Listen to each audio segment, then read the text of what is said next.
The Kotak Mahindra Bank chairman, Uday Kotak, seemed to have resigned. He says there is a succession plan now in order. He seems to be following, I think, a trajectory for all old guard, which is now being replaced by a new guard, as some would like to say. And that stock, of course, up this morning. Ambareesh, what's your view on the Kotak Mahindra Bank and its future prospect under new leadership?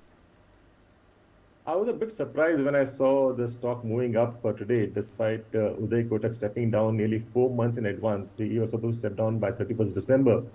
And, and clearly, I mean, as of now, I don't see a very clear succession plan as such. I mean, although internally, I mean, they have two internal candidates for the post.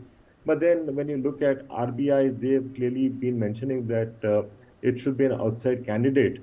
So we really don't know as to what is going to work out because I mean, unless there's a very a clearance from RBI, you don't know as to who the successor would be.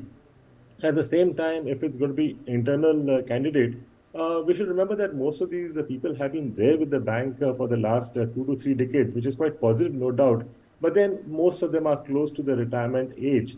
I think that should be the other bother because again, when you look at a leader taking up, you at least expect, the leader to be there minimum of 5 to over 10 years, which may not be the case, which may not be the case as far as the candidates we are talking about. Ambareesh, talk to us about the disruptions you see in the BFSI space, and I'm talking about banking as well as non-banking, both combined here. We've seen the merger of HDFC and HDFC Bank. We've seen a change of guard now at Kotak Mahindra Bank. We are looking at a new entrant in the NBFC space called Jio Finance. How do you see the whole BFSI space panning out in India?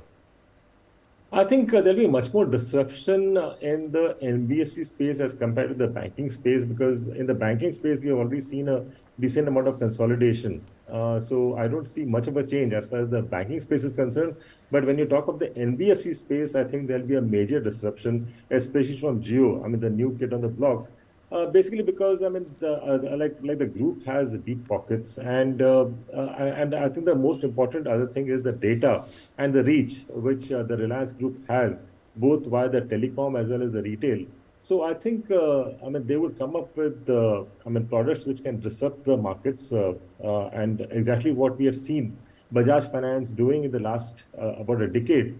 I think we'll see happening from Jio Finance much faster. Maybe in the next 4 5 years you could see them as a major disruptor.